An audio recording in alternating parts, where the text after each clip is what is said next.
Good morning, ladies and gentlemen. I am Violeta Folido, guys, the warrior of entrepreneur of motivation. So our topic today, guys, is about be a leader of yourself. Be a leader.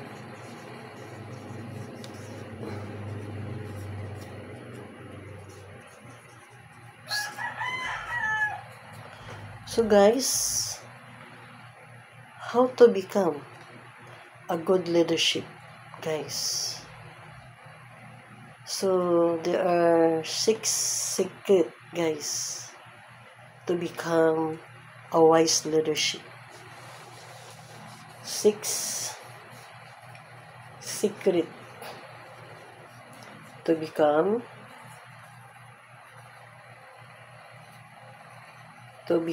a good leadership.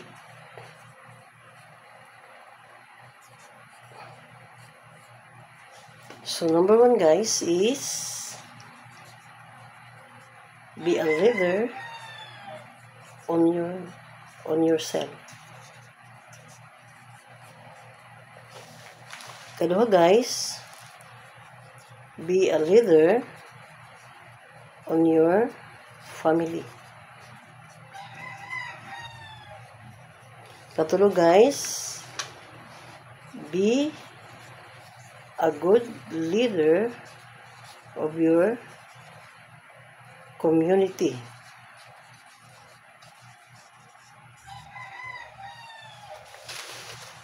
Keempat, guys, be a good leader of your country. Kalima, guys, be a good leader of your be a good leader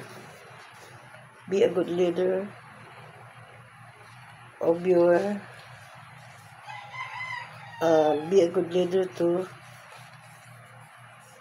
the world, universe. So ikaw dahil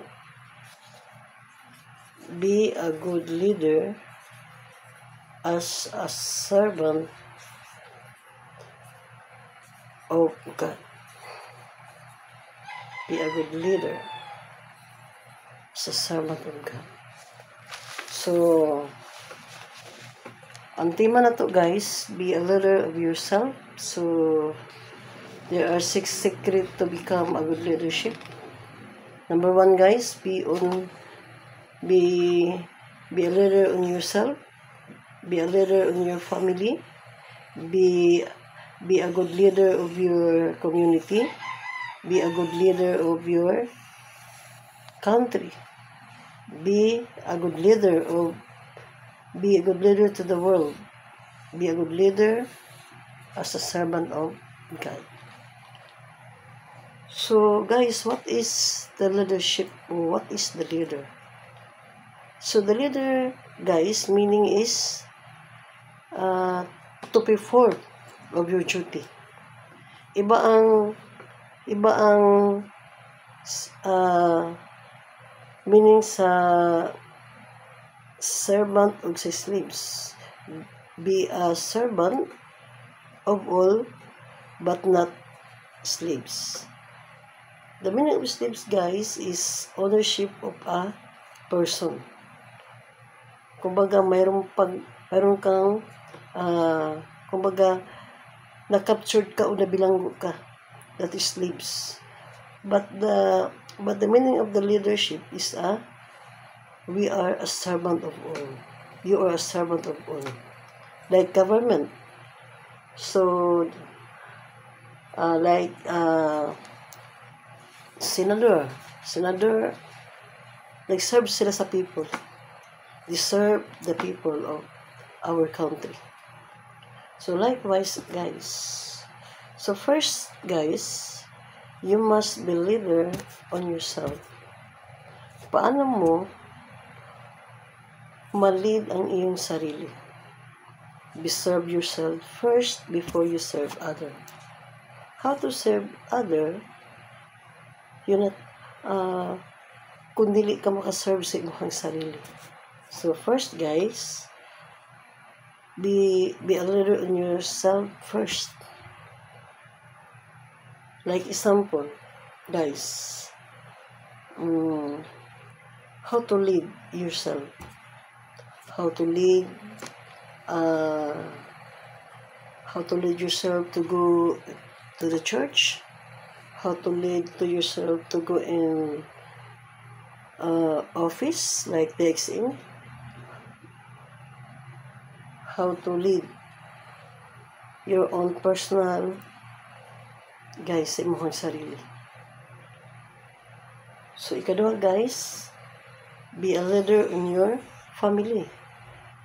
Like example, be a model sa imong your own family. And be a good example of your family. What kind of example?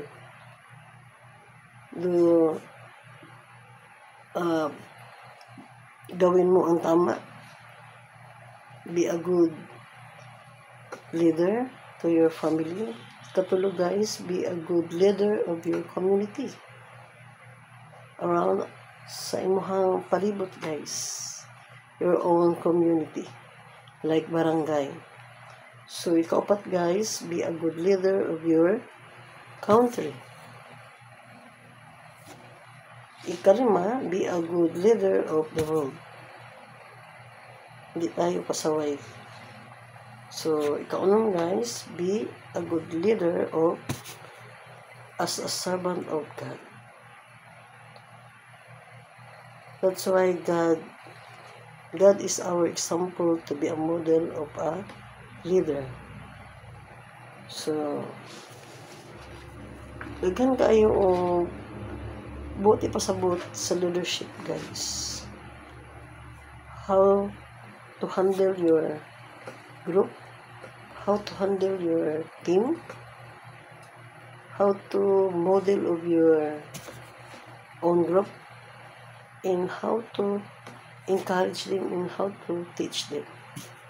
So that's the kind of leadership, to serve them and to give a good example and give to model them, especially to your group and to your team. So that's my topic today guys. Thank you so much guys. God bless you, and don't forget to subscribe on my YouTube channel. Violeta Folido guys. Please like and share and comment, and also in my Facebook. Don't forget guys to share and like and comment. Bye bye guys.